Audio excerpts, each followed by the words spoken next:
자, 우리 기도하고 찬양으로 하나님께 영광을 돌리겠습니다.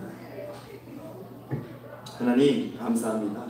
이 시간 저희가 모여서 살아계신 하나님의 이름을 부르며 그 은혜를 소망하며 또 그 은혜에 감사하며 우리가 찬양으로 영광을 올려드리며 하나님 찬양하는 모든 입술들에게 은혜 주시고 성령 충만한 또 그런 은혜와 감격 주셔서 이 시간 저희가 마음과 뜻과 정성을 다해서 하나님을 찬양하는 복된 시간 되게 하옵소서. 감사드리며 살아계신 우리 주 예수 그리스도 이름으로 기도하옵나이다. 아멘. 우리 지금 들어오시는데 한 1분만 기다렸다 우리 같이 찬양할게요. 갈 길을 밝혀 보이시니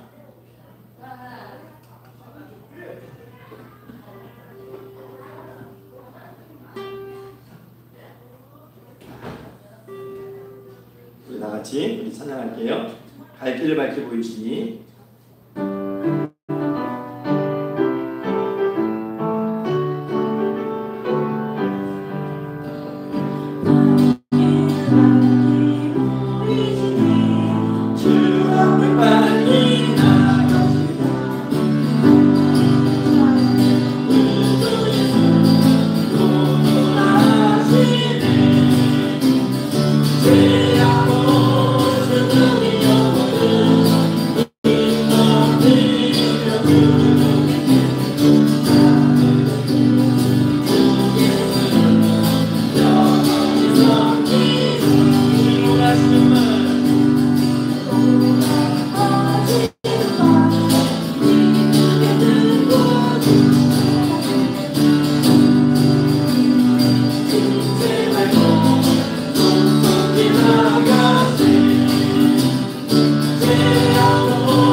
날씨도 많이 덥고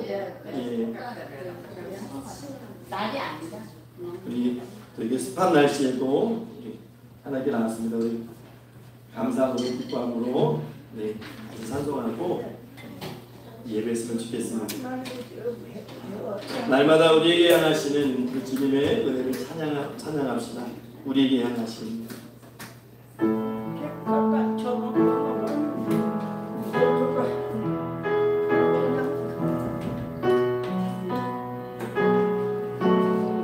우리에게 향하신 여호와의 자신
하나님께서 우리를 지키시고 인도하시고 축복하시고 우리와 함께하시고 우리가 연약함에도 불구하고 우리가 죄인임에도 불구하고 그 은혜를 우리에게 베풀어 주심을 우리가 확인해 볼 수 있어요.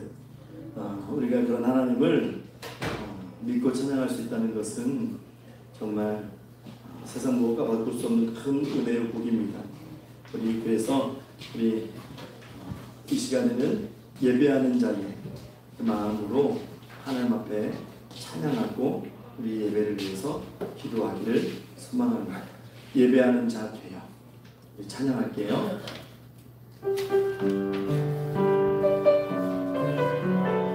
천천히 따라하면서 찬양하는 이 경주를 봅니다. 우리 모두 예배하는 자 되어 온전히 영과 제대로 주를 예배하자.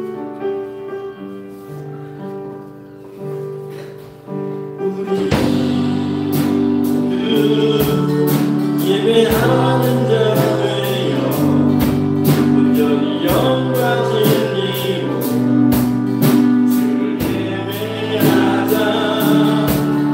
주가 우리와 함께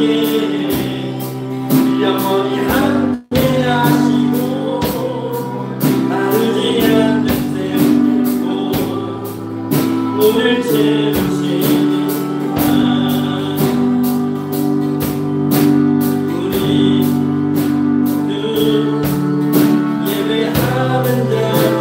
온전히 영과 진리로 영과 진리로 주를 예배하자. 주가 우리와 함께 영원히 함께 하시고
내가 여호와를 항상 송축하며 내 입술로 항상 주를 찬양하리이다. 내 영혼이 여호와를 자랑하리니 곤고한 자들이 이를 듣고 기뻐하리로다. 나와 함께 여호와를 광대하시다 하며 함께 그의 이름을 높이세. 내가 여호와께 간구하매 내게 응답하시고 내 모든 두려움에서 나를 건지셨도다. 아멘. 참 좋으신 하나님 감사합니다. 거룩하고 복된 주일 하나님 앞에 나와서 예배드릴 수 있는 은혜를 저희들에게 허락하여 주시고 하나님 앞에 영과 진리로 예배하는 자로 세워주심을 감사드립니다. 하나님 이 시간 이 예배 가운데 홀로 영광 받아주시고 아버지 좌정하시고 하나님께서 통치하시고 다스려 주셔서 정말 우리가 하나님께 예배하는 모든 순서가 하나님께 영광만 되는 시간들 되게 하옵소서. 하나님 이제는 예배를 시작하는 시간입니다. 마치는 시간까지 악한 마귀 사탄이 회방치 못하게 하시고 하나님께서 친히 인도 보호하시며 섭리하시는 복된 예배 되게 하옵소서. 감사드리며 살아계신 우리 구주 예수 그리스도 이름으로 기도하옵나이다. 아멘.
성시교독 시간입니다.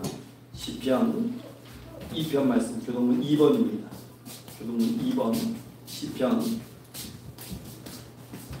2편입니다.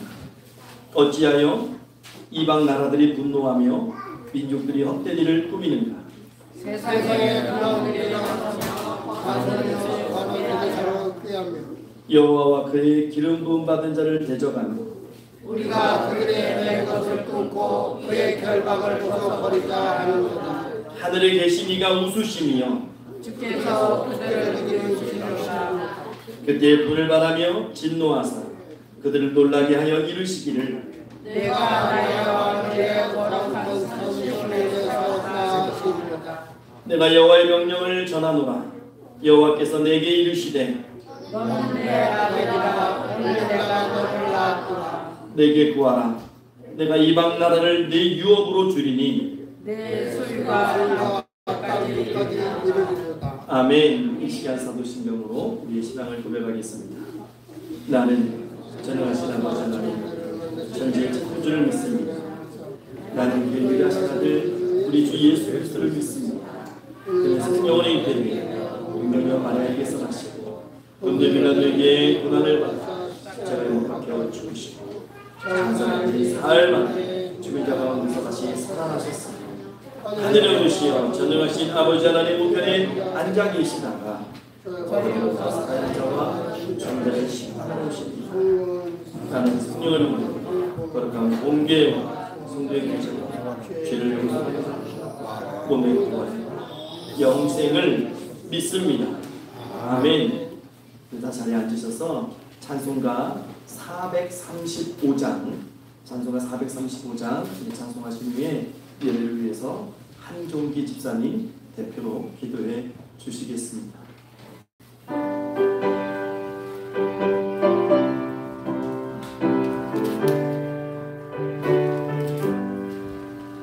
나의 영원하신 기념 생명보다 귀하다 나의 갈 길 나가도록 나와 동행하소서 주께로 가까이 주께로 가오니 나의 갈 길 다가도록 나와 동행하소서 세상 무기 아니라 모든 명예 버리고 험한 길을 가는 동안 나와 동행하소서 주께로 가까이 주께로 가오니 나의 갈 길 나가도록 나와 동행하소서 어두운 골짝 지나가며 험한 바다 건너서 정금문에 이르도록 나와 동행하소서 주께로 가까이 주께로 가오니 나의 갈 길 다가도록 나와 동행하소서 아멘.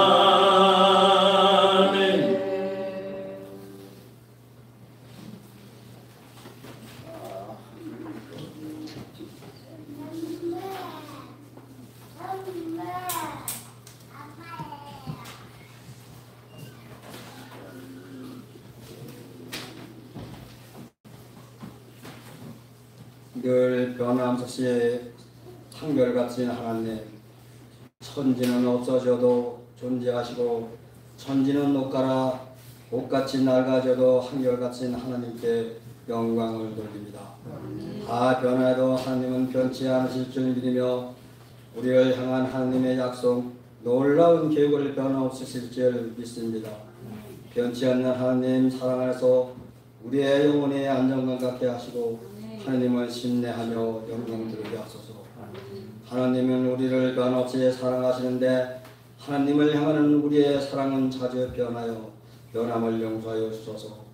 국민에 여겨주시고 날마다 믿음 더하여 주소서. 항상 변치 않고 하나님의 사랑의 말씀을 순종하게 하시고 평생 동안 어떤 어려운 순간에도 하나님의 사랑 의심하지 말고 끝까지 하나님을 바라보며 굳건한 믿음 주소서. 한 주간도 사막 같은 길에서 방황하며 줄이고 목마른 채 살아왔습니다. 다른 길로 인도하여 주셔서 줄인 영혼에게 좋은 것으로 채워주시고 평생에 주를 송축하며 여호와의 집에 영원히 거하게 하여 주소서.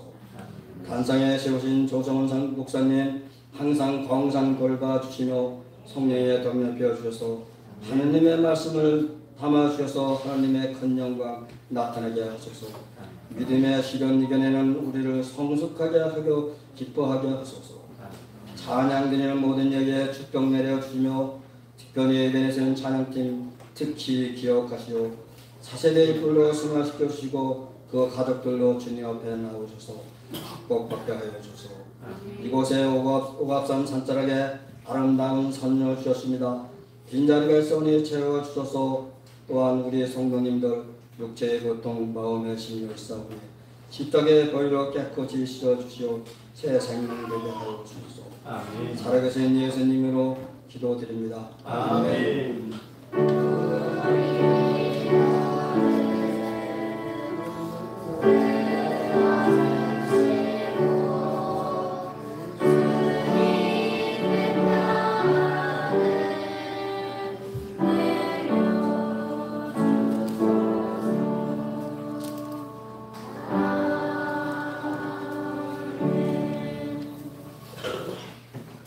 감사합니다. 오늘 은혜 받을 말씀은 로마서 3장 말씀입니다. 로마서 3장 9절부터 18절까지 말씀을 저희가 교독하겠습니다. 신약성경 242페이지입니다.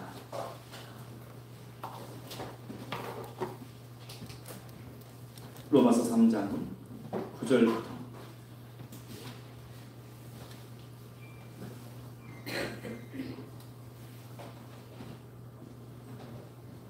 18절까지 말씀을 저희가 한 절씩 교독하겠습니다.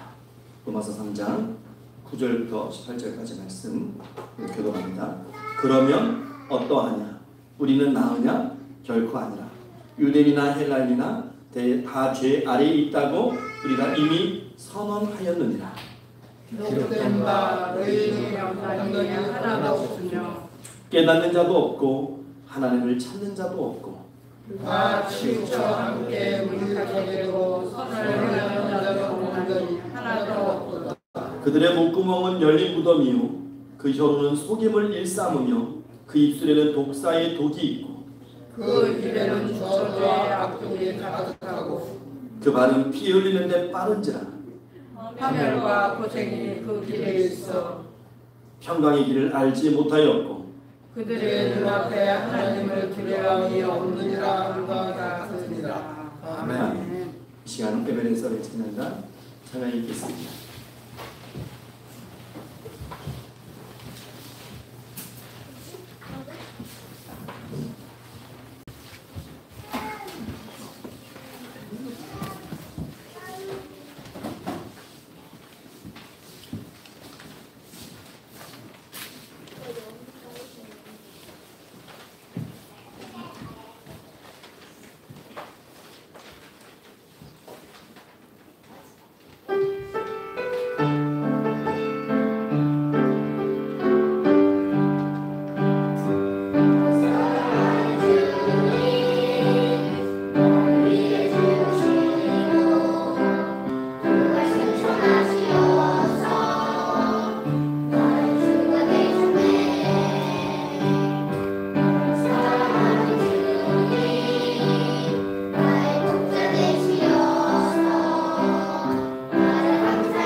기도하겠습니다.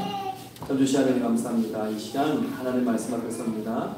말씀 가운데 교훈하시고 온전히 깨닫는 그 풍성한 은혜를 이 시간 예배하는 저희들에게 주시옵소서. 감사드리며 살아계신 우리 구주 예수 그리스도 이름으로 기도하옵나이다. 할렐루야. 이 시간 하나님께서 찾으시는 예배자 되시기를 주의 이름으로 축원합니다. 오늘 저희가 로마서 3장 말씀을 읽었습니다. 로마서 3장의 이야기, 첫 번째 이야기인데요. 영적 진단을 받으라. 우리 다 같이 한번 같이 제목을 읽어볼게요. 영적 진단을 받으라. 서울의 어떤 사모님이 늘 소화에 문제가 있었어요. 고통을 이게 느끼면서 여러 병원을 다녔습니다. 시내에 있는 좀 병원도 다니고 좀 내노라는 큰 대학병원에도 가보고 뭐 여러 가지 해봤는데 그냥 뭐 단순하게 이렇게 뭐 위쪽으로 간 쪽으로 이렇게 하다 보니까 병명이 안 나와요. 그래서 그냥 그걸 안고 살았어요. 그냥 그런가 보다. 가족들도 그냥 의뢰 그려려니 그냥 아픈가 보다 좀 속병이 있나 보다 생각을 하고 사셨는데 하루는 큰 대학병원에서 의사가 좀 의구심을 갖는 거예요. 여러 가지 이 뭐 위도 계속 테스트해보고 간도 테스트해보고 그랬으면 이 뭔가 진단이 나와야 되는 진단이 안 나오니까 지금까지 안 해본 검사를 한번 해봅시다. 여기저기 병원 다니면서 똑같은 검사만 하지 말고 안 해본 검사를 좀 합시다 해가지고 계속 그 거부하고 그러니까 이 사모님도 이제 고집을 부린 거죠. 난 위쪽에 문제가 있어. 나는 소화 계통에 문제가 있는 거예요. 위쪽이야라고 생각해서 그것만 계속 진단을 요구했는데 그 의구심을 느낀 의사의 권유에 이제 그날은 항복해서 검사를 받았는데 췌장암 말기가 나온 거예요. 췌장암 말기가 나왔어요. 그러니까 소화가 안 되니까 간 검사하고 위 검사하고 뭐 그쪽으로만 계속 검사해 보니까 안 나오는 거죠. 설마 췌장암일까 하는 그런 의심을 했던 거죠. 근데 그 결과 검사를 얘기하는 의사의 말이 충격적인 거죠. 너무 병을 키웠다. 손을 쓸 수가 없다. 이제는. 그리고 몇 주 후에 또 이제 이 사모님과 가족들이 요청을 합니다. 정말 조그만 가능성만 있더라도 수술을 좀 했으면 좋겠다.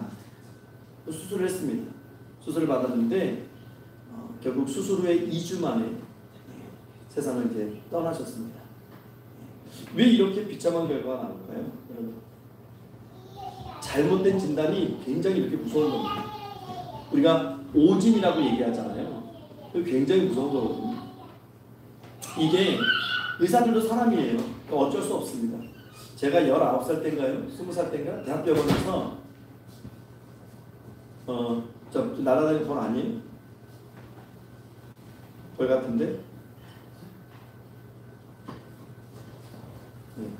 그 대학병원에서 이제 병원 생활을 한 6개월 했는데 이제 수술을 제가 8시간인가 수술을 받고 나왔어요. 수술을 받고 나왔는데 그래서 막 굉장히 고통 중에 있는데 간호사가 오더니 혈액 검사를 해야 된다고 피를 빼갔어요. 근데 좀 상식적으로 맞지가 않잖아요. 수술하기 전에 피를 뽑는 건데 수술을 받은 다음에 혈액 검사하고 피를 뽑아갔는데 제가 그때 이게 앉혀서 이렇게 등받이에 앉혀서 피를 빼는데 정말 이게 휙 돌더라고요. 이게 빈혈인가? 막 그럴 걸 느낄 정도로 했는데 알고 봤더니 저 옆 환자 피를 뽑아야 되는데 저걸 뽑아가는 거예요. 그러니까 우리 권사님이 어떻겠을까? 가만히 있었을까요? 난리가 났죠. 병원에 난리가 났습니다. 예. 그러니까 이게 사람이기 때문에 어쩔 수 없어요. 예. 그래서 병을 치료하는 첫 번째 길은요, 진단이 정확해야 돼요. 정확한 진단이 나와야 그 진단에 맞는 정확한 치료가 나오고 처방이 나오는 거잖아요. 그러니까 어떤 사람은 맹장이라고 해서 맹장 떼어내는데 나중에 보니까 맹장이 아니라는 거죠. 그런 경우들이 참 굉장히 많아요. 그런 예들이. 근데 오늘 성경에 보면 육체적인 질병의 진단보다 영적인 진단이 더 중요하다고. 마치 하나님께서 청진기를 대고 우리의 이 영적인 상태, 죄 상태를 진단하시는 것처럼 굉장히 꼼꼼하게 막 지적을 하셔요. 구석구석 살피시고, 예? 그리고 나서 우리를 진단하신 하나님의 마지막 결론이 무엇입니까? 인간은 다 죄인이야. 이게 하나님의 결론이에요. 인간은 다 죄 아래 있고 인간은 예외 없이 다 죄인. 우리 9절과 10절을 한번 같이 읽어볼까요? 9절 10절 시작. 그러면 어떠하냐? 우리는 나으냐? 결코 아니라. 유대인이나 헬라인이나 다 죄 아래 있다고 우리가 이미 선언하였느니라. 기록된 바 의인은 없나니 하나도 없으며. 깨달은 의인은 없나니 하나도 없습니다. 죄의 보편성이에요. 의인은 없는데 하나도 없다는 거예요. 만약에 의인은 찾기 힘든데 한 3명 정도 있다 그러면 싸움 날 겁니다. 서로 의인이라고. 그래서 하나님께서 의인은 없나니 하나도 없다라고 말씀하십니다. 사람의 전적 타락을 이야기하는 거죠. 아담과 하와가 하나님 말씀에 불순종해서 선악을 알게 하는 나무의 열매를 먹는 순간 인간에게 죄가 들어왔고 그 죄의 결과가 인간의 타락과 또 죄의 본성을 가지고 태어날 수밖에 없는 그런 존재로 만들어버렸어요. 이것을 로마서 5장 12절이 증거하는데요. 우리 로마서 5장 12절도 한번 읽어볼게요. 로마서 5장 12절 시작. 그러므로 한 사람으로 말미암아 죄가 세상에 들어오고 죄로 말미암아 사망이 들어왔나니 이와 같이 모든 사람이 죄를 지었으므로 사망이 모든 사람에게 이르렀느니라. 그래서요, 창조는 성선설이 맞아요. 그런데 범죄한 이유는 여러분 성악설입니다. 사람은 죄 중에 태어나요. 성악설이 맞. 우리는 기독교 입장이지. 죄를 지어서 죄인이 아니고 죄를 지었기 때문에 죄인이 되는 게 아니고 죄인으로 태어나요. 죄를 가지고 태어나기 때문에 죄를 지을 수밖에 없는 겁니다. 그래서 다윗은요, 참 대단한 사람 아닙니까? 다윗은 이런 로마서를 읽어본 적도 없고 예수님을 만난 적도 없어요. 근데 시편 51편에 보면 다윗은 이미 고백하고 있죠. 내가 죄악 중에 출생하였으며 모친이 죄 중에 나를 잉태하였나이다. 이미 다윗은 다 깨닫고 있는 거예요. 그러니까 성령이 충만한 사람, 하나님이 함께 하시는 사람은 하나님께서 지혜를 주셔서 이미 깨닫게 하시는 거죠. 죄의 추함과 그 본성, 그것을 오늘 본문은 의인은 없나니 하나도 없다. 우리가 의로운 척하고 우리가 죄 없는 척하고 살 뿐이지 의인은 하나도 없다라고 말씀하는 거예요. 그런데 오늘 이 말씀이 유대인들을 향하고 있습니다. 그러니까 여러분 보세요. 로마서를 통해서 유대인들 엄청 두들겨 맞고 있는 거예요. 그러니까 우리가 이 로마서를 읽으면요, 저는 왜 유대인들이 그렇게 사도 바울을 잡아 죽이려고 하는지를 이해가 돼요. 이 말씀이요, 유대인들에게 전달되어지면 뭐 논쟁을 한다든가 뭐 어떻게 할 텐데 이 말씀들이 로마서가 누구에게 전달되는 거예요? 로마에 있는 교인들, 유대인들이 봤을 때 이방인들에게 전해지는 거예요. 그러니까 유대인들은 거룩한 척 살아가는데 이방인들에게 주어지는 이 사도 바울을 통한 하나님의 말씀은 유대인들을 계속 까는 거예요. 그들 죄를 계속 폭로하는 거예요. 그러니까 유대인들이 견딜 수가 없는 거죠. 납작아보고 깔보던 인간 같지도 않은 이방인들이 유대인들의 죄상을 막 공격하기 시작하고, 유대인들은 하나님의 말씀과 그 율법을 자신들의 전유물처럼 여겼단 말이에요. 그런데 교만했고 우월감에 취해져 있었고 특권의식 속에서 그렇게 살아가던 유대인들에게 하나님이 사도 바울을 통해서 붓을 들게 하시는 거예요. 그래서 던지는 메시지는 요약하면 딱 3가지예요. 너희도 예외가 없다. 너희도 죄인이다. 그리고 너희에게도 심판이 있다. 이 3가지를 이 3가지의 말씀이 계속 나오는 거예요. 이게 유대인들만에게 해당되는 말씀이 아니고 우리들에게도 해당되는. 저는 30년 신앙생활 했습니다. 저는 목사입니다. 저는 뭐 했습니다. 저는 어떤 헌신을 했고 저는 선교사역을 얼마나 감당했고. 그게 중요하잖아요. 하나님은 그럼에도 예외가 없다는, 예외가 없다. 너희는 다 죄인이다. 그리고 심판이 있을 것이다. 말씀하십니다. 근데 이 말씀 앞에 우리 반응이 들리는 거예요. 여러분 한번 생각해 보세요. 정말 내 자신이 죄인이라고 생각하십니까?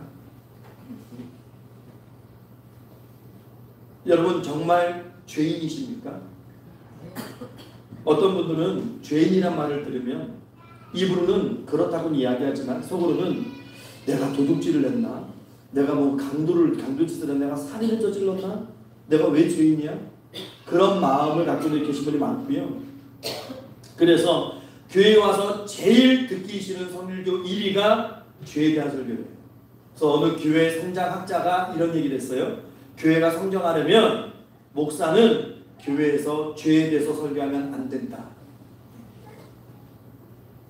그런데 그렇게 해서 교회가 성장한다고 그게 무슨 유익이 있고 그게 무슨 교회가 되겠어요? 하나님의 말씀이 성경이 이미 우리에게 죄인이라고 선포하고 있는데 우리가 아니라고 손바닥으로 하늘 가르듯이 가려봐야 그렇다고 우리가 의인되는 것은 아니지. 또 어떤 분은 비교합니다. 난 죄인 맞아. 죄인 맞은데 그래도 나는 저 사람보다는 나아. 드러난 죄를 갖고 있는 저 사람보다는 내가 좀 의롭지 않을까 하는 착각과 교만 속에서 살아요. 나는 어릴 때부터 나는 문구점에서 지우개 하나도 훔쳐본 적이 없는 사람이야. 그런 아주 스스로를 위로하시는 그런 분들도 있어요. 근데 우리는 하나님 앞에 다 죄인이에요. 여러분 파스칼이 이런 얘기를 했어요. 나는 의인이나 위인이나 성자가 존재한다는 말을 믿지 않는다. 이 땅에는 오직 한 가지 종류의 사람들만이 존재하는데 그들은 다 죄인일 뿐이다. 어거스틴도 그 어록에 보면 이런 말을 남겼어요. 세상에는 두 종류의 죄인이 있는데 하나는 내가 죄인이라고 인정하는 죄인이 있고 다른 하나는 내가 의인이라고 하는 죄인이 있다. 다 죄인이죠. 우리가 습관적으로 죄라는 말을 입에 달고 살아요. 난 죄인입니다. 난 죄인입니다. 이렇게 습관적으로 말하고 살지만 대부분이 나는 드러난 죄를 갖고 있는 저 사람보다는 의로워라는 그런 비교 의식 속에서 살아갈 때가 너무 많아요. 어떤 피고인이 재판정에 붙들려 왔어요. 판사가 그의 죄를 목록을 보더니 그에게 형량을 선고하려고 하는데 피고인이 판사에게만 무릎 꿇고 빕니다. 판사님 제가 죽을 죄를 졌습니다. 한 번만 용서해 주세요. 제가요 집에 아픈 아내도 있고 지금 2살 된 딸도 있고 제가 책임져야 될 가족이 있습니다. 한 번만 용서해 주시면 다시는 죄를 짓지 않겠습니다. 막 빌어요. 그러니까 재판관이 일어나세요. 선생님 당신은 죽을 죄를 짓지 않았어요. 6개월만 감옥에 가서 교도소에서 6개월만 반성하고 오시면 됩니다. 그랬더니 안면이 바뀌는 거죠. 막 불평을 막 쏟아내는 거예요. 내가 무슨 죄를 졌다고 6개월씩이나 내가 이게 무슨 6개월씩이나 되는 죄냐고 막 따지기 시작하는 거죠. 이게 인간이에요. 이게 진짜 내가 죄인인가? 우리가 사회면 기사를 보면 참 암울하지 않습니까? 죄를 짓고 감옥에 들어가서 반성하는 게 아니고 내가 출소하면 가만두지 않는 거예요. 그건 뭐예요? 자기 죄를 인정하지 않는다는 거예요. 우리 크리스찬들이 기도할 때 많이 하는 고백 중에 하나가 말할 수 없는 죄인입니다. 벌레만도 못하는 죄인입니다. 나 같은 죄인 때문에 주님이 죽으셨습니다. 뭐 여러 가지 이렇게 수식어를 써가면서 내가 죄인이라고 고백을 하는데 누군가가 나의 허물과 흠을 발견하고 지적하면 우리 역시 안면이 바뀌죠. 당신이 뭔데? 네가 뭔데? 왜 그럴까요? 나는 그런 사람이 아니라는 거예요. 나는 당신이 생각하는 것보다 좀 더 의롭다라고 착각을 하는 것이죠. 여기 문제가 있는 거예요. 여러분 그래서 지금 오늘 성경에 보면 사도 바울이 이 죄인들의 특성에 대해서 얘기하거든요. 죄의 특성. 이 특성을 알아야 돼. 이 특성을 알고 우리 안에서 이 특성을 빼내야 됩니다. 이 사도 바울이 지적하는 죄의 특성이 먼저 뭐냐면 전적인 무능함이에요. 전적인 무능함. 범죄의 결과, 죄 지은 결과가 뭐냐면 무능한 존재가 된 거예요. 우리 11절과 12절 말씀을 읽어볼게요. 11절과 12절 말씀 시작. 깨닫는 자도 없고 하나님을 찾는 자도 없고 다 치우쳐 함께 무익하게 되고 선을 행하는 자는 없나니 하나도 없도다. 전적인 무능과 무지입니다. 하나님을 찾을 수도 없는 거고 깨닫는 자도 없고 무지하고 미련하고 우둔하기 때문에. 근데 왜 그럴까요? 죄가 그렇게 만든 거예요. 죄가 그렇게 무뎌지게 만들어버리는 거예요. 그래서 하나님의 진리를 깨닫지 못하는 거예요. 여러분, 이것이 성경, 구약 성경에 보면 계속해서 반복되고 있죠. 하나님은 선지자를 계속해서 보내셔서 하나님의 말씀을 선포하게 하셔요. 계속 말씀하시고 계속 경고하시는데 그들은 깨닫지를 못해요. 그것이 무엇 때문에 그래요? 무지함. 이 무지함은 죄의 특성입니다. 죄의 특성이니까 아무리 얘기를 해도 못 알아듣는 거예요. 또 하나님을 찾는 자가 없다고 말씀하죠. 하나님을 찾는 것 같은데 보면 우상을 찾고 있는 거예요. 이 시대에 많은 크리스찬들이 이렇게 살아가죠. 진정한 하나님, 정말 창조주 하나님, 심판주 하나님을 찾아가서 그 하나님께 내 삶을 맡기고 천국을 소망하는 것이 아니고, 우리가 찾는 하나님은 딱 한정되어 있어요. 복 주시는 하나님. 그냥 복만 주시면 되는 거예요. 많은 사람들이 하나님을 생각할 때 내가 좀 죄를 짓더라도, 내가 불의함 가운데 살아갈지라도 나를 징계하지 않고 무조건 나를 받아주고 무조건 내가 원하는 대로 복 주시는 하나님, 그 하나님만을 찾는 거예요. 여기에 문제가 있는 거지. 그러니까 하나님은 보지 못하고 하나님 손에 있는 사탕만 보고 있는 거지.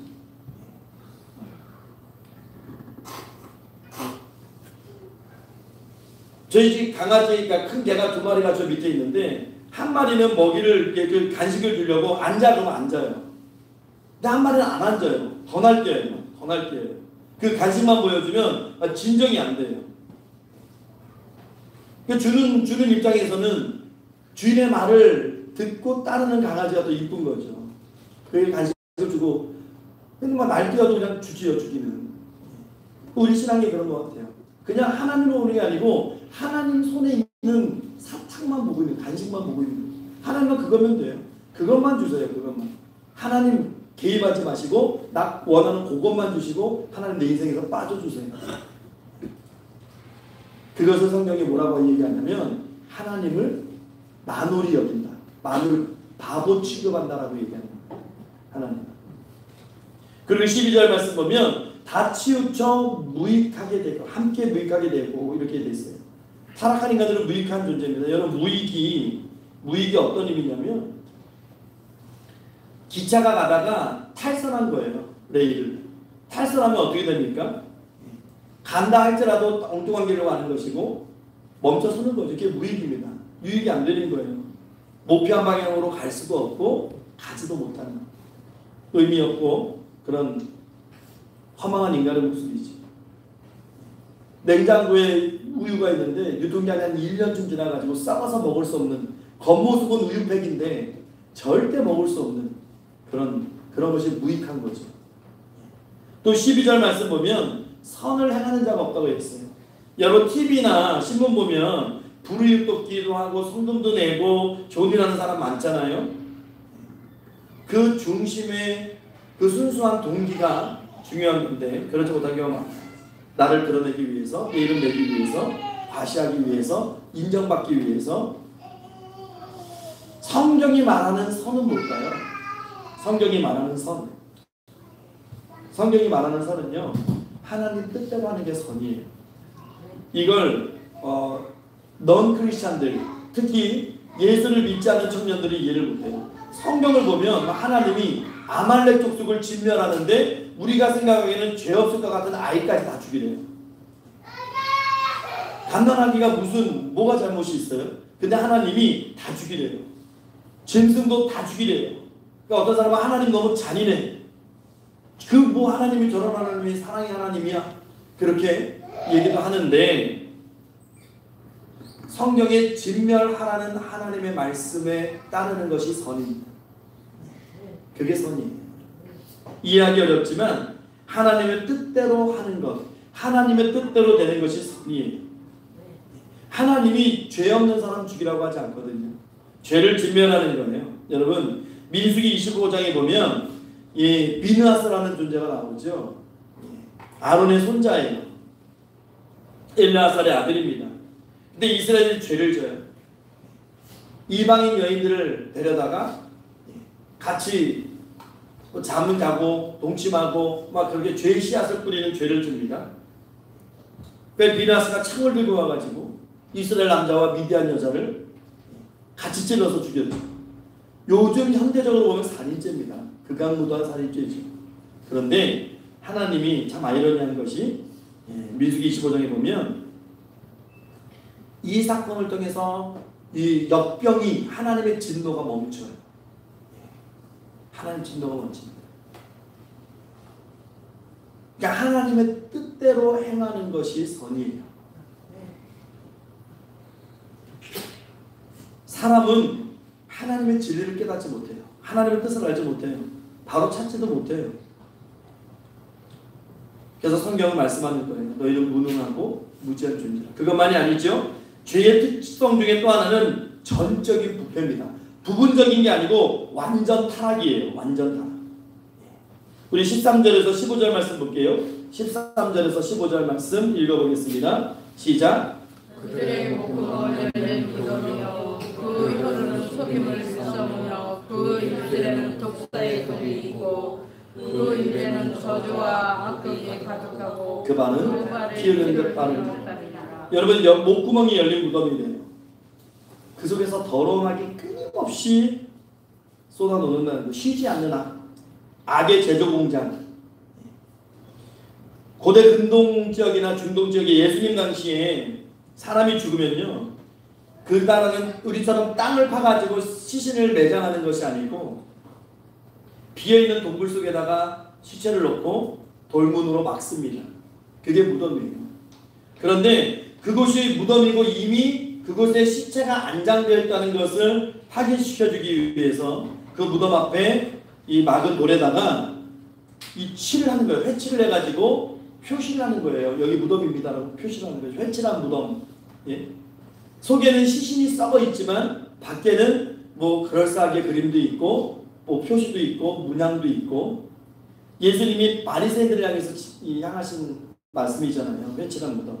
그런데 무덤을 돌을 막아놨는데 이 탈주범이나 도굴범들, 그러니까 쫓기는 사람들이 숨어 들어가기도 하고 부자들이 죽으면 새벽에 와서 돌문을 해서 또 뭘 훔쳐가기도 하고 아니면 지진에 의해서 돌문이 열리기도 하겠죠. 이 동굴의 문이 입구가 열어지게 되면 시신 썩는 냄새가 이 악취가 말로 할 수 없는 그 악취가 코를 찔게 되죠. 마치 사람은 그렇다는 거예요. 겉모습은 의로운 척, 괜찮은 척 우리가 이렇게 살아가지만 그 속을 들여다보면 이 인간은 참 이 부패함이 말할 수 없다는 거죠. 저는 모르겠어요. 예전에 우리 인도 오복수 선교사님이 수요일 저녁에 저희 교회 한번 오셔서 설교를 하실 때 그런 설교를 한번 하셨거든요. 인도 공항에 딱 내리면 뭔가가 사람 태우는 냄새 같은 그런 향이 난대요. 인도에. 그래서 그런가? 그럴 수 있나? 생각을 했는데 제가 얼마 전에 유튜브를 보는데 우리나라에서 프랑스 남자가 한 달 동안 너무 살기 좋아서 한 달 동안 살다가 갔대요. 프랑스를 갔는데 딱 내리는 순간에 그 백인들에게서 나는 채취가 있대요. 유럽인들에게 많은 채취. 그 냄새 때문에 이 프랑스의 남자조차도 내가 어떻게 이런 나라에서 살았지? 라는 생각이 들 정도로. 근데 과학적으로 우리 한국 사람들이요, 몸에서 나는 채취가 굉장히 적대요. 과학적으로. 그런 DNA를 한국 사람들이 갖고 있답니다. 그런 얘기를 들으니까 정말 그런가 보구나 하는 생각이 드는데 그런 것과 비교 안 되는 거죠. 막 시체가 썩는 냄새가 나고, 우리 농사철 지나고 나면 배추 썩는 냄새도 막 심하잖아요. 근데 시체가 썩는 냄새가 나고 그게 우리 인간의 부패한 모습이라는 거예요. 선한 것이 하나도 없다는 거죠. 오늘 성경 13절 보면요, 혀로는 속임이요 늘 입만 열면 거짓말. 제 친구 중에 고등학교 때 별명이 쟤는 입만 열면 이빨 사이로 하는 건 다 거짓말이야 이렇게 평가받는 아이가 있었어요. 상습적으로 우리는 늘 거짓을 이야기해요. 근데 요한복음 8장 44절에도 보면 예수님께서 마귀를 규정할 때에 두 가지 특징을 말씀하셨죠. 살인하는 자요, 거짓말하는 자라고 했어요. 그러니까 거짓은 내 입술에서 완전히 제거시켜야 되는 거예요. 어떤 말이라도. 여러분, 거짓말대가 열렸는데 누가 그 대에서 우승했을까요? 자기가 태어나면서 거짓말 한 번도 안 했다는 사람이 우승한 거예요. 거짓말을 수도 없이 하는 거죠. 뻔뻔하게 그냥 아무렇지도 않게 이게 습관이 돼버리는 거예요. 또 그 입술에 독사의 독이 있대요. 독사처럼 공격합니다. 어릴 때는 정말 우리 그런 장난 많이 했어요. 이렇게 개미 같은 거 기어가면 걷다가 침 뱉어가지고 정말 개미가 죽나 안 죽나 그런 것도 많이 하고 했는데, 오늘 말씀에서 말하는 입술에 독사의 독이 있다는 것은요, 독사처럼 공격한다는 건 찌른다는 거예요. 부드러운 말을 해야 돼요. 어떤 아이가 교회를 가야 되는데 엄마가 교회를 가려고 준비하는데 막 딴짓을 하는 거예요. 늦었는데 야 빨리 준비해. 준비를 안 하는 거예요. 막 장난치고 막 위험한 거예요. 그러니까 엄마가 아이에게 좀 이런 격한 말을 표현을 썼어요. 죄송해요. 이런 말을 좀 격하게 썼어요. 야 이 새끼야, 지랄 좀 하지 마. 엄마가 그렇게 혼냈어요. 야 이 새끼야, 지랄 좀 하지 마. 그러니까 애를 그냥 자꾸 막 끌고 왔어요. 교회를 막 끌고 왔는데 교회 앞에서 이제 목사님이 기다리고 있다가 성도님 우리가 막 인사를 받아주는데 겨우 시간 맞춰서 왔는데 막 흘러갔던 우리가 목사님이 그 아이에게 아유 왔어? 그러면서 아유 집에서 얼마나 걸렸어? 그러니까 그 아이가 목사님께 대답하는 게 지랄하고 오면 한 20분 걸리고요. 지랄 안 하면 한 10분 걸려요. 아이가 엄마가 쓴 말 그대로 쓰는 거잖아요. 그러니까 목사님 얼마나 민망하겠어요. 저도 아이들 얘기 들어보면요, 그 부모가 집에서 아이가 어떤 말을 하는지 다 들어요. 그러면 안 되는 거잖아요. 얘가 한 말 그대로 다 배우는 거예요. 애들은. 충분히 우리는 부드럽게 말할 수 있고 사랑이 표현할 수 있는데 입술에는 독사의 독이 있어요. 찌르는 가시가 있어가지고 그 마음속에 독이 있어서 그래요. 이 독사가 독샘에서 이렇게 독이 나오는 것처럼, 그러니까 우리 마음속에 누가 잘 되면 기쁘지 않잖아요. 얼굴은 웃으면서 잘했어요, 축하해요, 뭐 기쁩니다 이런 얘기를 하지만 속으로는 막 질투가 가득하고 시기가 가득하고, 어떤 경우에는 좀 관계가 안 좋으면 아유 많이 해버렸으면 좋겠어. 저 사람 그냥 툭 떨어져 버려라, 그냥 시험에서 떨어져 버려라. 잘 되면 막 속이 아프고 배가 아프고. 근데 이게 본성이에요. 우리 선조들이 참 지혜로워요, 그렇죠? 오죽하면 사촌이 땅을 사면 배가 아프다고 얘기합니다. 그렇죠? 이게 참 지혜로운, 정말 솔직한 민족인 것 같아요. 좋아해야 되는데, 그렇죠? 축하해줘야 되는데 얼굴은 웃고 있는데 그 속에는 독이 있어요. 그 독을 품고 있다가 좀 안 되는 일 있으면 거봐, 그럴 줄 알았어. 또 14절 말씀 보면 그 입에는 저주와 악독이 있다고 그랬어요. 중상모략하고 험담하고 비난하고, 앞에서는 비를 맞추는데 뒤에 가서는 헐뜯고. 이게 제약된 본성입니다. 또 15절 말씀 보면 그 말은 피 흘리는데 빠른지라 좋은 일은 안 가요. 나쁜 일에 모입니다. 사람이요, 참 나쁜 일은 어떻게 잘 모여서 어떻게 그렇게 잘하는지 모르겠어요. 이 죄성이 있어서 그래요. 그리고 절망에 빠지는데요, 사람에게 소망이 없다고 말씀하는 거예요. 죄로 인한 그런 사람들에게. 16절과 17절 말씀 한번 읽어볼게요. 17절과 16절 17절 시작. 파멸과 고생이 그 길에 있어 평강의 길을 알지 못하였고, 이렇게 말씀합니다. 평강의 길을 알지 못해요. 평강의 길을 모르면 그냥 그걸로 끝날 텐데 파멸과 고생이 그 길에 있어요. 여러분 살아가면서요, 제일 마음이 막 녹아내릴 때가 언제예요? 정말 최선 다했는데, 정말 고생 다했는데 끝이 안 보일 때죠. 야, 이거 언제 끝나? 이 고생이 언제 끝나? 언제 막을 내려? 끝이 없어요. 파멸입니다. 한 번 주는 것은 사람에게 정해진 것이요 그 후에는 심판이 있으리니 욕심이 이까지 죄를 낳고 죄가 장성한 즉 사망에 이릅니다. 뭔가 열심히 살아보겠다고 최선을 다했는데 끝이 안 보이는 거예요. 사는 마음이 무너지는 거죠. 열심히 땀 흘리고 열매가 없는 거죠. 우리나라 한동안 그 기러기 아빠들이 굉장히 어떤 흐름을 타고 막 이렇게 너도 나도 해외 선진국에 보내가지고 뭐 하겠다고 하는데 연예인들도 많이 그랬잖아요. 그래서 정말 막 라면으로 끼리 때우고 야근해서 수당 받고 막 돈 붙이는 데 다 붙여주고 했는데 부인이 외도를 해가지고 이혼을 요구하고 그냥 무너지는 거, 삶이 무너지는 거죠. 정말 죽어라고 열심히 했는데 무너지는 겁니다. 전적인 이 절망밖에 없어요. 그러면 여러분 우리에게는 소망이 없을까요? 하나님께서 진단하신 거예요. 지금 이 절망에 빠진 인간들, 전적으로 부패한 인간들에게 하나님이 한 가지의 희소식을 주신 거죠. 그 이름이 바로 예수 그리스도입니다. 할렐루야. 예수 그리스도, 그 이름을 주신 거예요. 진단을 내리셨으니까 이제 처방을 내려주신 거예요. 너희는 전적으로 타락한 인간들이고 정말 너희는 독사의 독을 뿜고 살아가는 아주 미련한 족속들이지만 내가 하나의 처방을 내려줄게. 예수. 그 예수 그리스도가 십자가에서 죽으시고 부활하셨다는 거예요. 그 예수 그리스도에게 내 삶을 맡기고 내 주인의 자리를 내어드리면 우리에게 정말 기쁨과 평안과 소망을 주신다는 거예요.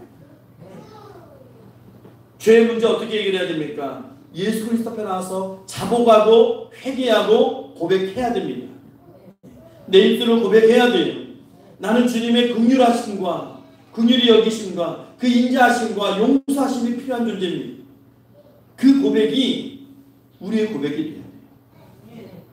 여러분 우리가 본문 9절을 읽었어요.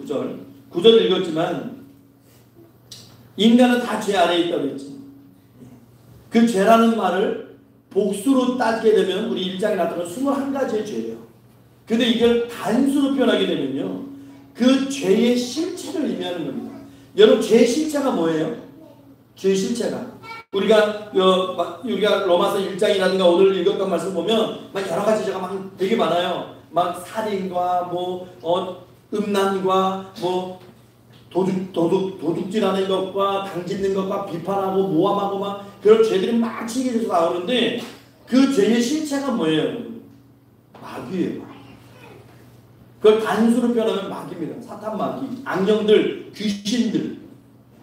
그러면 우리가 죄 문제를 해결한다는 것은요 죄 문제를 해결하면 단순히 그냥 누구 미워하지 말아야지 그렇게 율법적으로 해결될 수 있는 게 죄가 아니잖아요. 그 죄의 실체 마귀를 어떻게 이겨낼 것이냐, 그 악령들, 귀신들 어떻게 쫓아낼 것이냐, 그 문제라는 거예요.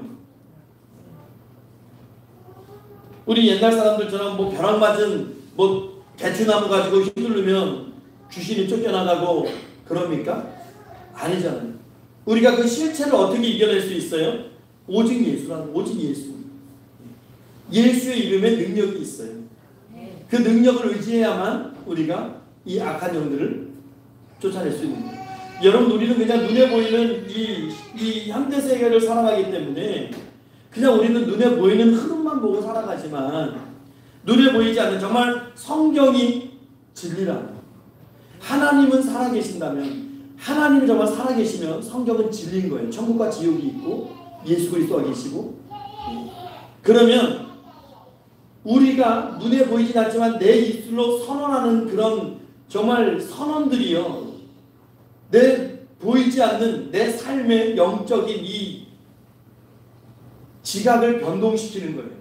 한마디 한마디 선포되고 선언되는 것들이 내 눈에 보이지 않지만 이것들이 막 폭탄처럼 떨어져가지고 악한 영들이 쫓겨나가고 악한 영들의 진들이 막 파헤쳐지고 그렇게 되는 거예요.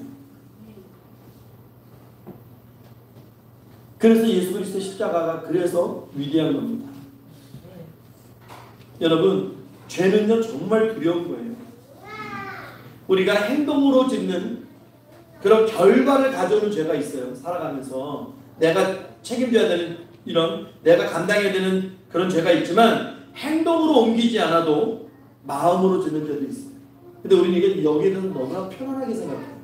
근데 성경은요, 여인을 보고 음욕을 품었으면 간음한 것이고 형제에 대해서 라가라, 그러니까 바보, 멍청이, 아유 저 쓸모없는 것, 그런 평만 내려도 그는 살인한 자라고 했어요.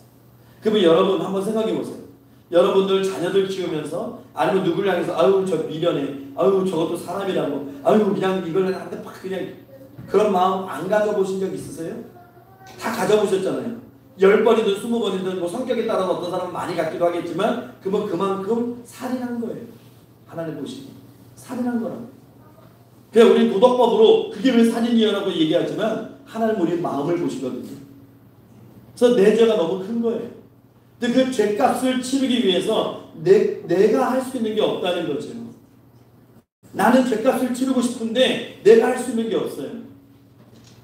그래서 예수님 이 땅에 보내시고 예수님이 내 죄를 대신 지시는 거예요.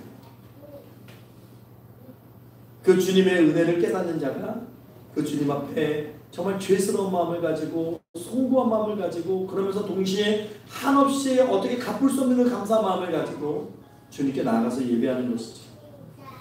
여러분, 사람은 수치라는 게 있어요. 수치심이 있어서 우리가 병원만 가도 SH가 되면 옷 갈아입으세요 그러면 탈의 시대에 들어갑니다. 그냥 복도에서 갈아입고 막 그러지 않아요. 왜냐하면 수치스러움이 있잖아요. 다 찍고 나서도 다시 환복할 때도 탈의실에 들어가서 은밀하게 갈아입고 나오는 거죠. 성경에 보면 나아만 장군 여러분 아시잖아요. 문둥, 나병 환자입니다. 그 문둥병을 가리기 위해서 화려한 옷으로 겉모습을 치장하는 거죠. 마치 우리 같은 인생 아니겠어요? 그 가족과 본인은 알아요. 그 옷 안에서 막 내 살이 썩어 문드러져가고 있고 진물이 막 흐르고 있고 정말 저주받은 그런 삶이라고 알고 있지만 남들에게 그게 보이기 싫어서 아주 아름답고 화려한 외투로 몸을 가리는 거 아닙니까?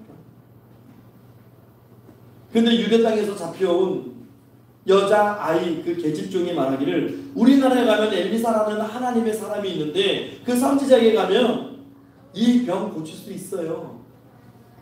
그 얘기를 듣고 아주 많은 선물과 또 수행 인원들을 데리고 엘리사를 찾아갔어요. 근데 엘리사가 나와보지도 않아요. 나오지도 않고 장군님 오셨어요 막 환대해주고 그 어떤 그 환부에 막 손을 이렇게 올려놓고 막 기도해주면 막 기적이 일어나고 막 그럴 줄 알았는데 그렇게 기대하고 왔는데 쳐다보지도 않고 저기 요단강 가서 7번 물에 몸 담그시고 나만 자기 화가 났어요. 나 무시하는 거야? 나 지금 나병 환자라고 나 깔고 그러는 거예요? 야 그냥 가자. 분노가 일어나는 거지. 근데 부관들이 말립니다. 부하들이 더한 일도 할 수 있는데 왜 그거 못 하십니까? 한번 해봅시다. 그리고 나서 어떻게 했어요?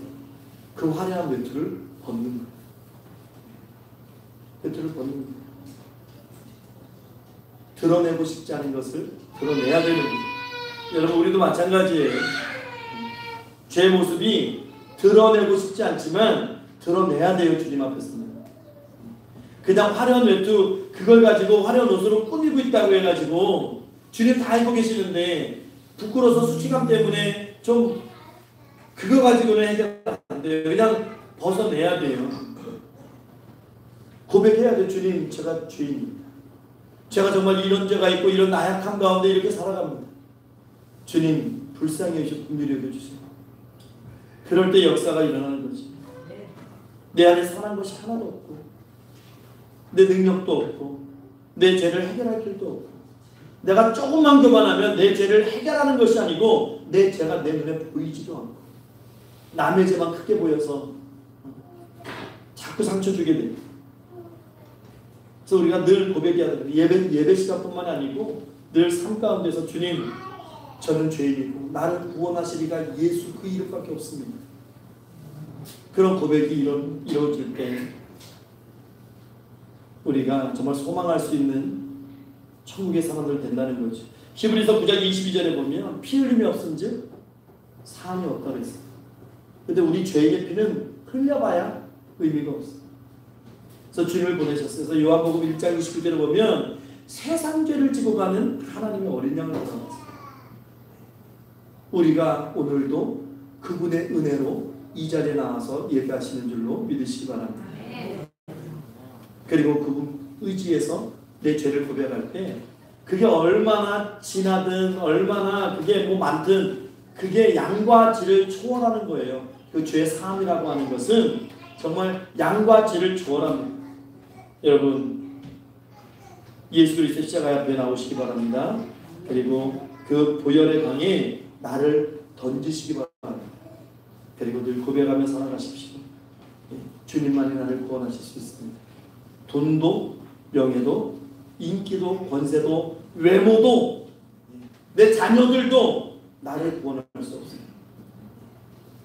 오직 예수만, 그 십자가만이 우리의 죄를 용서해 주실 수 있고 구원해 줄 수 있다는 것, 해결해 줄 수 있다는 것, 그것을 꼭 깨달으시고 오늘 예수 그리스도를 내 마음에 정말 진정한 주인으로 모시고 영접하고 예수님이 나의 구주 되심을 내 입술로 고백하시고 내 죄인됨도 내 입술로 고백하시고 그분의 은혜 강 앞에 나 자신을 맡기시고 그래서 오늘 내 모든 죄가 용서받고 하나님 사람으로 변화받는 축복의 은혜가 우리 모두에게 있기를 부활하신 우리 구주 예수 그리스도 이름으로 축원합니다. 네. 기도하겠습니다. 주신 하나님 감사합니다. 하나님 우리 죄를 용서해 주시고 아버지 정말 이제는 우리가 말씀 앞에서 내가 죄인됨을 고백할 수 있는 하나님의 사람으로 그렇게 살아갈 수 있도록 하나님 인도해 주시옵소서. 하나님 죄 용서의 그 은혜와 또 주님이 주시는 그 축복과 평안과 기쁨과 아버지 세상이 줄 수 없는 그 아름다운 은혜와 은사의 마음들이 우리 마음속에 또 우리 입술 속에 또 우리의 눈빛 속에 또 우리의 행위 속에 또 우리의 삶 속에 가득 넘쳐날 수 있도록 하나님 축복하여 주시옵소서. 구원받은 자로 살게 하옵소서. 감사드리며 살아계신 우리 구주 예수 그리스도 이름으로 기도하옵나이다. 우리 이제 다 같이 찬송가 421장 우리 찬송하면서 하나님 앞에 봉헌하겠습니다.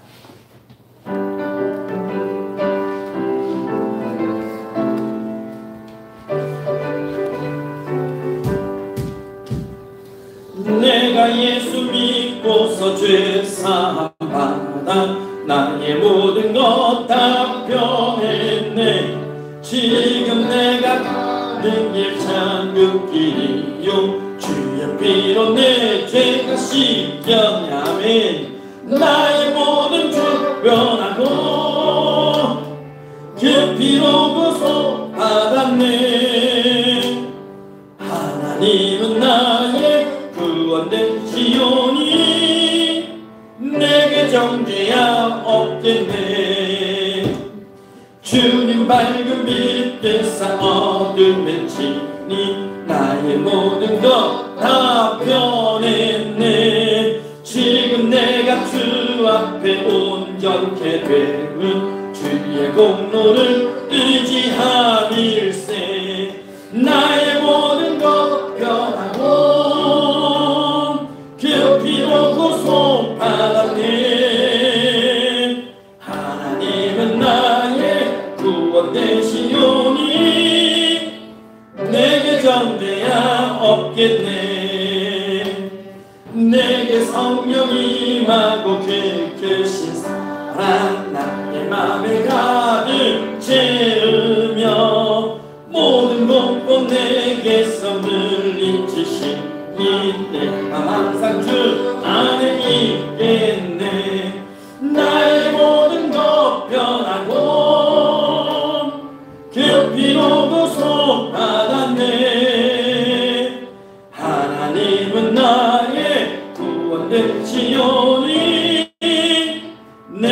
정죄야. 우리 1절만 다시 합니다. 내가 예수 믿고서 죄 사함받 나의 모든 것 다 변했네.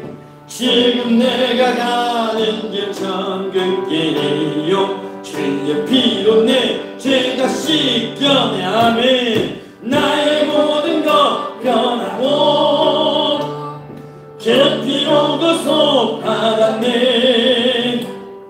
하나님은 나의 구원 되시오니 내게 정죄야 없겠네.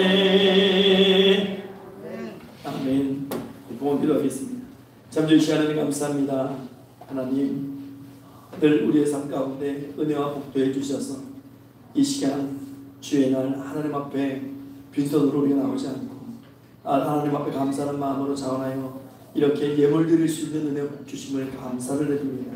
하나님 이 영국에 속된 하나님의 성도들에게 아버지 은혜와 복을 더해 주셔서 이 땅 살아갈 때에 아버지 건강 때문에 물질 때문에 아버지 눈물 짓지 않게 하시고 늘 베푸는 하나님의 아버지 그 사랑을 풍성히 증거할 수 있는 하나님의 사람들로 살아갈 수 있도록 은혜와 복을 더해 주시고 이 시간 드려진 이 예물을 통해서 하나님께서 원하시는 것 하나님의 마음이 있는 곳에 쓰임받는 예물로 하나님 정말 하나님께서 기뻐하시는 열매 맺는 예물 될 수 있도록 하나님 축복하시고 인도하시고 더욱더 풍성히 채우시는 은혜와 역사만 있게 하여 주시옵소서. 감사드리며 살아계신 우리 주 예수 그리스도 이름으로 기도하옵나이다.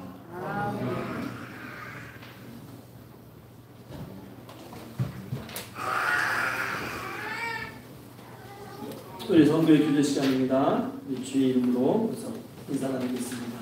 예, 주의 이름으로 사랑합니다. 예, 반갑습니다. 예, 환영합니다. 예, 축복합니다. 교회 소식 주보팀면을 참조해 주시기 바랍니다. 2024년 표 우리 한번 크게 읽어볼게요. 시작. 교회를 든든히 세우는 한 해. 하나님 중심, 말씀 중심, 교회 중심의 신앙생활 하시기 바라고 올해 교회 목표를 위해서 늘 기도하며 전도하는 교인들 되시기 바랍니다. 노인복지사 설립을 위해서도 늘 함께 기도해 주시고 이제 8월입니다. 여러분 정말 장마도 끝난 이 무더위 8월입니다. 하나님 앞에 거룩한 자로 정말 이 뜨거운 열기만큼이나 정말 우리가 뜨거움으로 하나님 앞에 뜨거운 예배자로 기억되는 삶을 사시기 바라고 이 더운 만큼 여러분 서로 이렇게 안부 나누실 수 있는 그런 또 여유로운 마음을 가지고 살아가시기 바랍니다. 주일학교 학생부 청년부의 부흥과 교회 제도를 위해서 기도해 주시고요. 조현 전도사가 금요일날 태국에 갔습니다. 출국하고 다음 주 목요일날 돌아옵니다.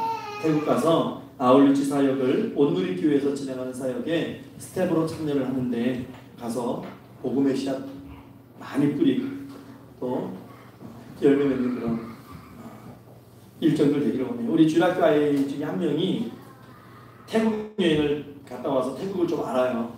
근데 그런 얘기를 하더라고요. 오늘 90%가 태국이 무교 내지는 불교, 그러니까 기독교가 아니라는 거죠. 근데 우리나라도 그랬어요. 그렇죠? 우리나라도 기독교가 아니었잖아요. 근데 선교, 복음의 씨앗이 뿌려지고 나서 지금 이런 십자가의 나라가 된 것처럼 그렇게 뿌려지는 복음의 씨앗들이 풍성하게 열매 맺는 그런 나라 될 수 있기를, 또 그런 사역의 작은 씨앗 되기를 여러분 위해서 기도해 주시고 잘 사역 감당하고 돌아갈 수 있도록 기도해 주시기 바랍니다. 또 즐거운 제와도 센터 여러 캠프가요 내일하고 모레 1박 2일로 진행이 됩니다.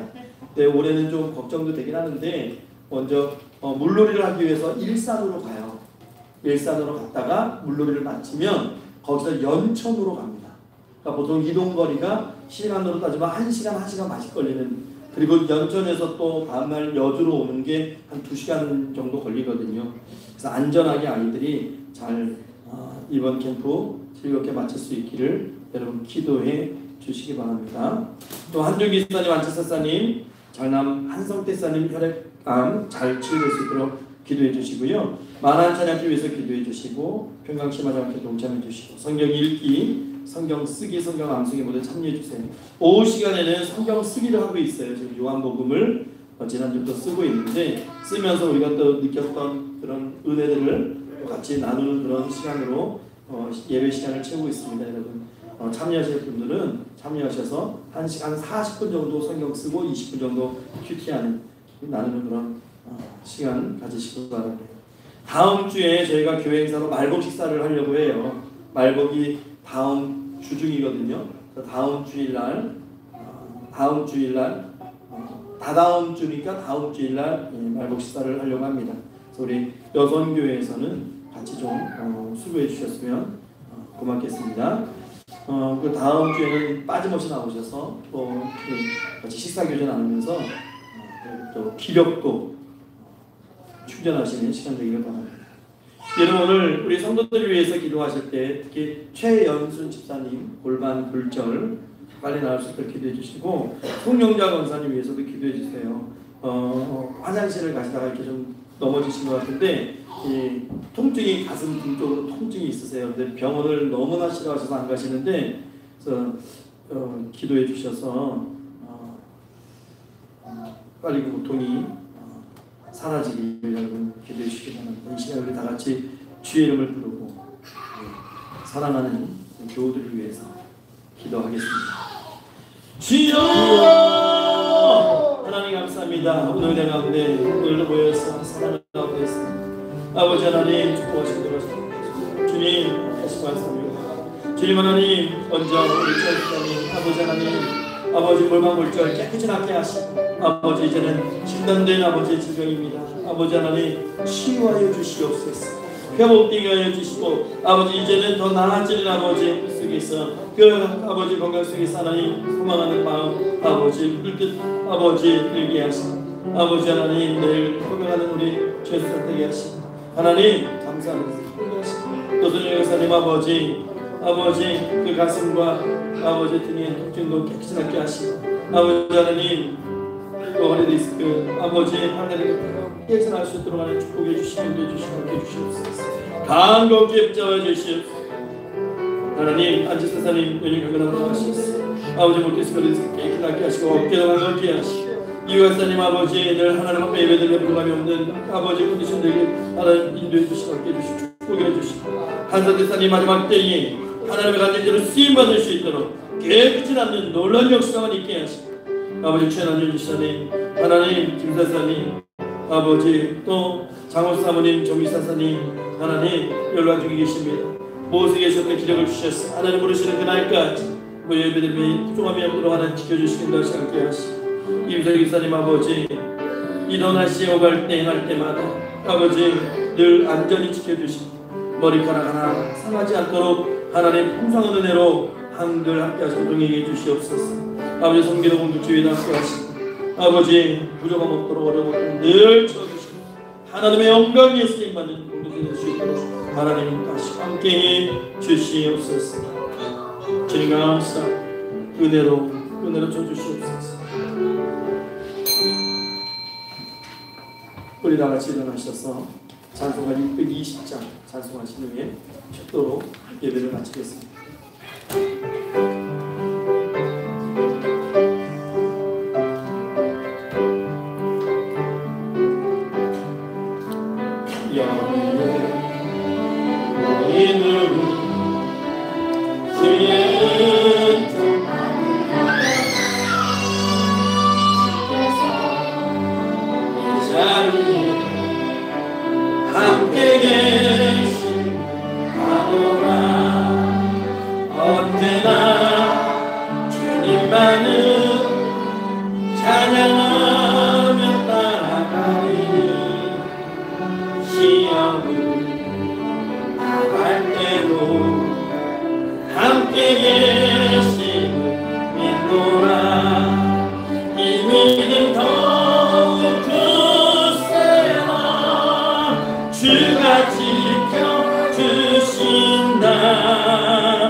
있음을 하노라.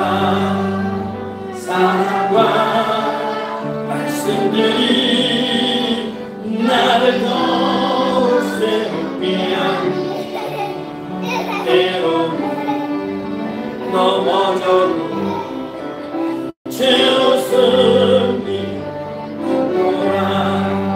이 믿음 더욱 굳세다. 주가 지켜주신다. 어둠 밤에도 주의 밝은 빛 인도하여 주신다. 여기에 우리 사랑받는 주의 자녀 주께서 뜻하신 바 우리 통해 지신다며 고통과 슬픔 중에 멈춘 어려움 이겨내고 주님 너무 찬양하라며 이 믿음 더욱 굳세야. 주가 지켜주신다. 어둠 밤에도 주의 밝은 빛 인도하여 주신다. 아멘. 축도합니다. 지금은 우리 구주 예수 그리스도의 십자가의 은혜와 오늘도 살아 역사하시는 하나님 아버지의 그 크신 사랑하심과 선영 하나님의 늘 함께 하시고 동행하시고 보호하시며 인도하시며 내주 주간 역사 위로하시며 거룩하고 복된 주일날 살아계신 하나님 앞에 나와 겸손히 고개 숙이고 나의 죄인됨을 고백하고 그 은혜를 소망하고 이제는 천국 백성으로 맡겨진 사명 감당하며 살아가기를 소망하는 고개 숙인 평강의 모든 성도들 머리 위에 또 그들의 가족과 권속들 위해 또 이 시간 함께 예배하는 모든 심령들 특별히 사랑하는 아이들과 학생들과 청년들 위해 그리고 이 교회 위에 이제로부터 영원 무궁토록 항상 함께 있을지어다.